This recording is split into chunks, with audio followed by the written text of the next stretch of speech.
Okay, thanks for joining me. This is Adam, VK2PW. Today I am going to just do a quick demonstration of how to change uh, the transistor type, which is the LDMOS. These ones are actually called, and I'll have to read this off a sheet because I'm not used to this number, but they're actually an ART2K5TPUY. I'll just put that up here so you can see it. Hopefully that'll be clear. Let's see if we can zoom in on that. All right, so you can pause the video there and have a look at those details. And this is one of those transistors. And this is an upgrade to a VK amp. This is the water-cooled amplifier. These new transistors are 2500 watts. I think they're called a generation 9 transistor, so they have much better thermal coupling and things like that. So we wanted to try it and see whether or not it's good for performance. They are a 75 volt transformer. We will only be running it at 58.3, so we will lose output power, but we're hoping to gain more efficiency and that kind of thing. So hopefully they'll be more durable and will be much more rugged. So the first thing that we need to do is put some solder on the underside of the transformers. The transistors, not transformers. On the underside of the transistors, and we just put a little smear on there. Now I must have my, my disclaimer. This is actually the very first time I've done this, so I am learning this as much as, or as quickly as you are. So this is the solder we're going to use. Hopefully that's fairly clear there. So it's just a stencil grade leaded solder paste. And if I can get the top out. Okay. All right, so I've consulted with Onda and he tells me just to use a very, very, very thin amount of this on the underside of the transistor. So I'm just going to stir that a little bit so we've got a nice area of solder from the bucket that's good. All right, and I'm going to put a tiny little bit on there. And then I'm going to get rid of the excess. And then I'm going to smear that on.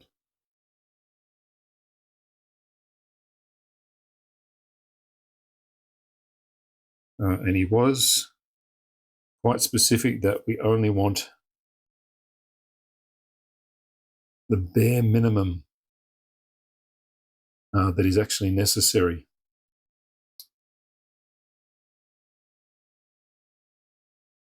So I'm just using one of these spatulas.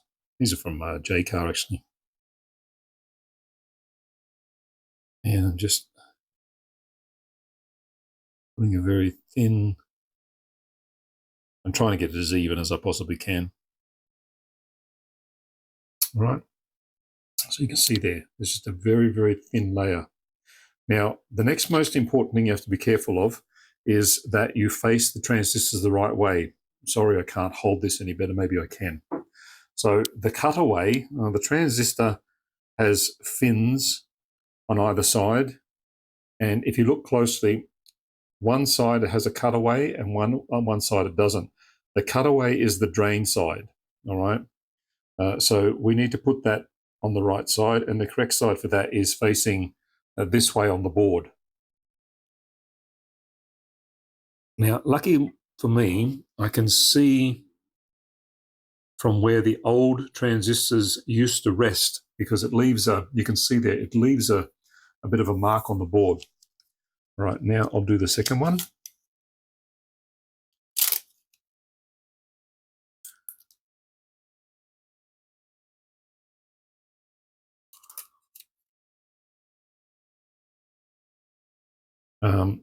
If you have a look at the transistor, I'll hold it by you'll see that there's two little legs on either side of it. We need to cut these off. All right, they're for another type of temperature measurement, which measures the junction temperature. And they also provide some other data, but the amplifier doesn't incorporate these into its design, so we need to remove them. So we just crop those off with a pair of side cutters.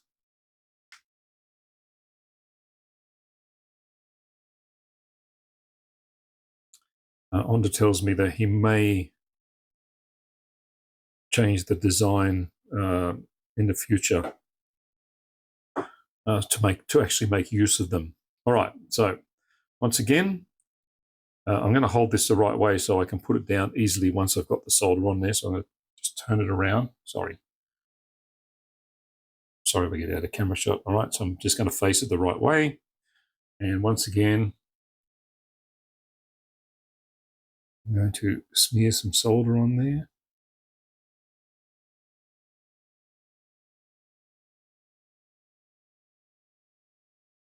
Get rid of all the excess off the spatula. Because we want it to be very, very, very, very thin.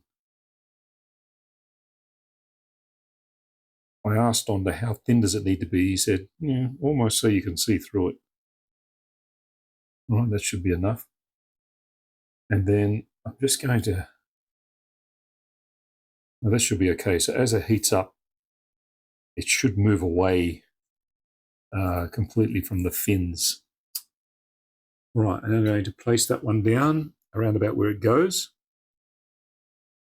And then we have this jig, which has been cut.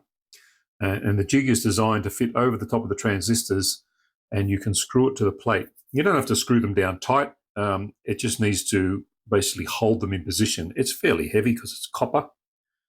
All right, so we sit that over the top of the transistors now. I'm just going to try and do that without. All right, and then we've got a couple of screws here, which we use to keep that in position.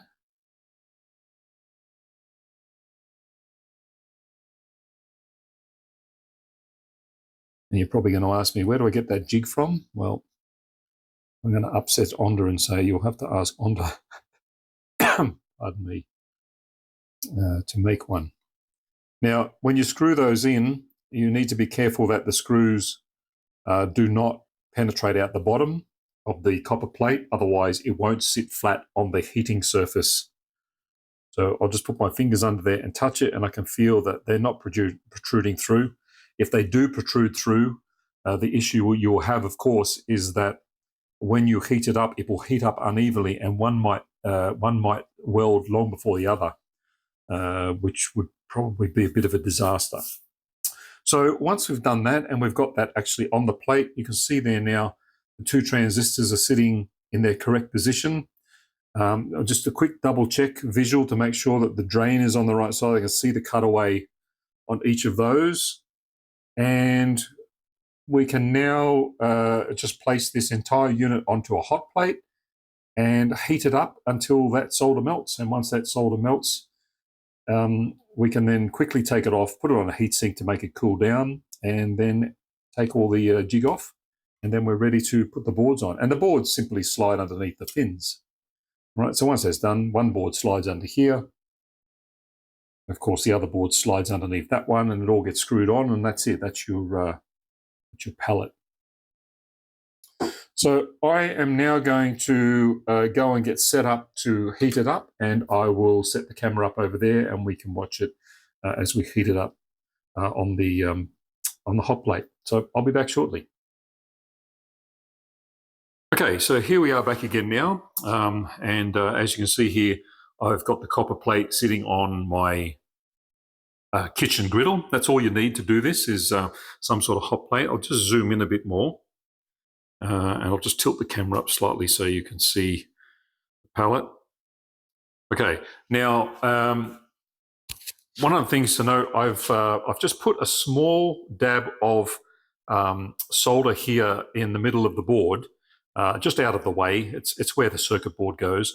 And the reason I've done that is because I can't see when the solder melts under the devices because of the plate. And Onda suggested, I get a magnifying glass and I should be able to see it melt. I can't see that. As this is the very first time I've done this, I'm going to just give myself a bit of a fail-safe And basically what I've got here is I've just put a small dab of the same solder that we used on the copper plate. So I'll know when that melts, we can assume that the solder underneath the transistors has also melted.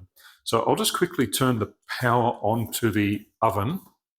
Now, it'll take a while to heat up. It'll take quite a while, actually, and I may end up fast-forwarding a large portion of this. So there we go, that's turned on now. And I put the heat at about 3/4 of maximum temperature. I have melted solder before. I did a test a couple of days ago because I'd never done this before. But anyway, so what we're looking for here is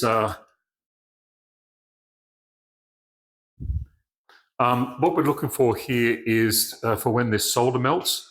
Once it melts, I'm going to move this piece of the copper bar here backwards and forwards a little bit, just a couple of millimeters to make sure that it takes.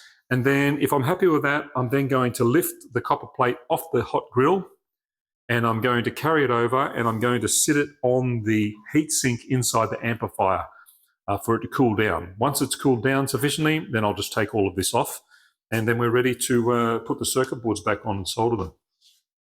So this will take quite a while before it will start melting, probably somewhere in the order of maybe 5 minutes.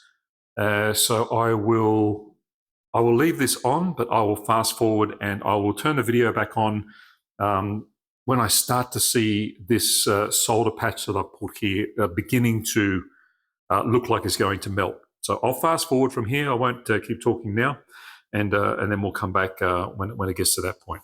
I'm going to move the camera a little bit in the process. I'll be back soon.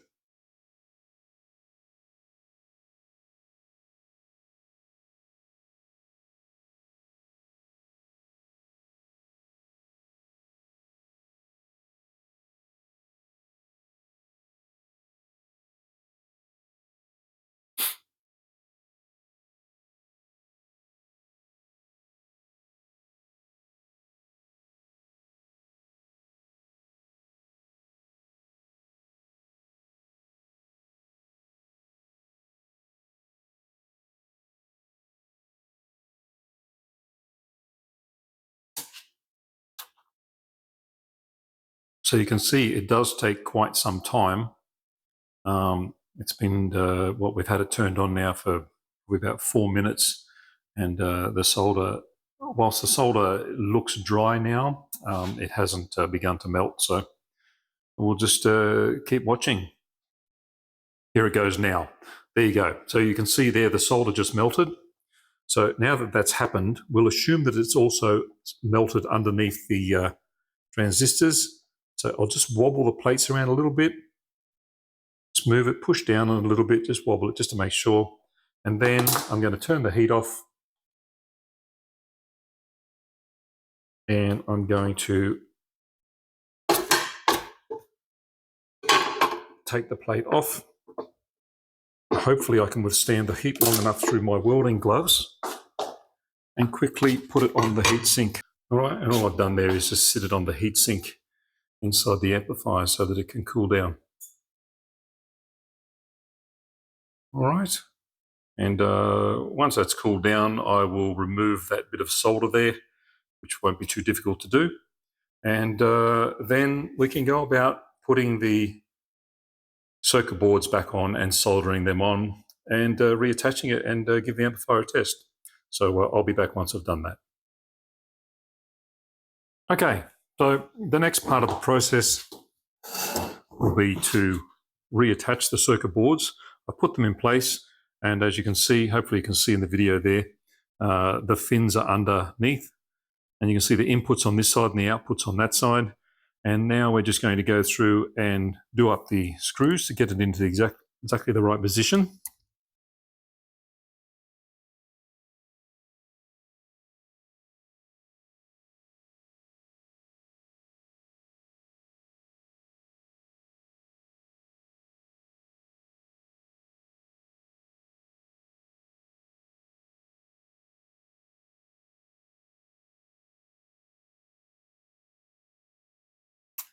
There we are. Now, there is also a couple of smaller screws which hold in this attenuator.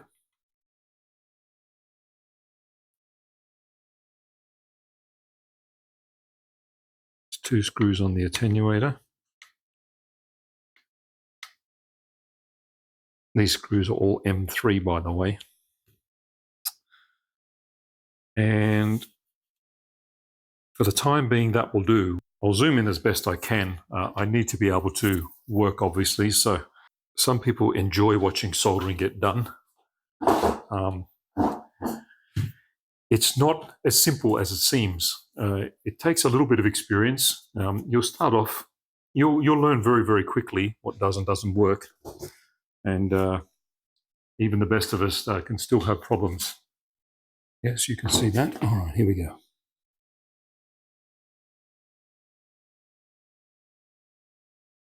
You can see, oops. You can see as I heat it up, the solder starts to flow underneath it, and I just drag the iron back. And just keep an eye out to make sure that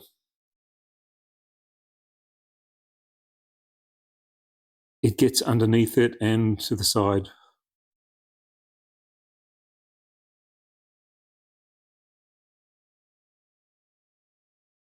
And then on the back.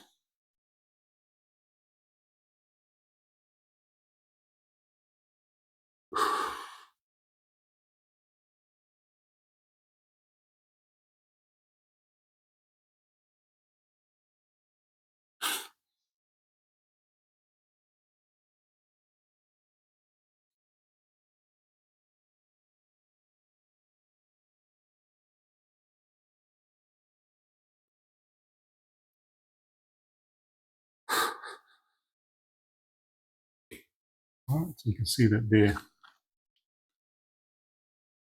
There we go, 1.5 kilo ohms.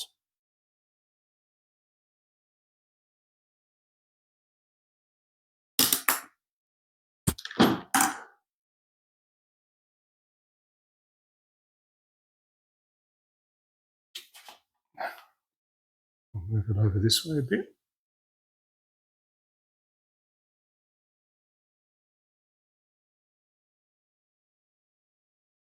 There's our 2 transistors reattached to the board. And now, as always, we get some acetone.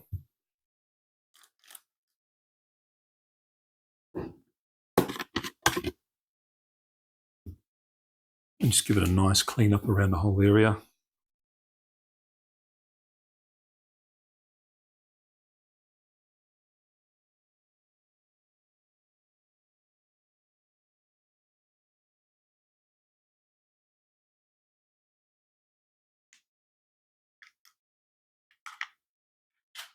I'm not sure if that's in the camera shot, is it? Let me get that in the camera shot for you. This is what I'm putting on here.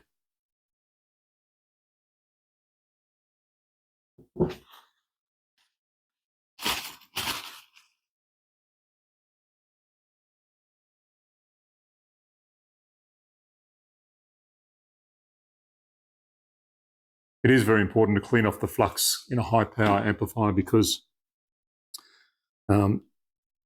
it can, I think Onda uses the word detonate. If it gets enough power behind it,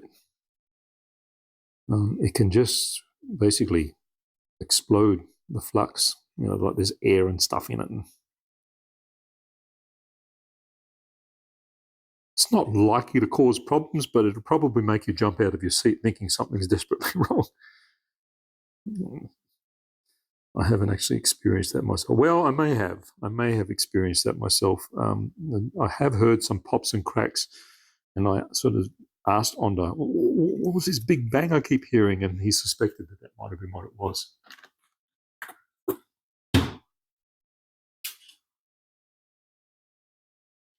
All right. And that, if I zoom out, oh, that's in, the other out. That is the board with the transistors replaced. So not a very difficult process, really. All right, next step will be to get it back into the amplifier, and then we'll test it. I won't be doing that on camera, of course. You've all seen the amplifiers working, but anyway, that is how we change these kinds of LDMOS transistors. Thanks very much for watching. Hope this video was enjoyable. All the best, 73.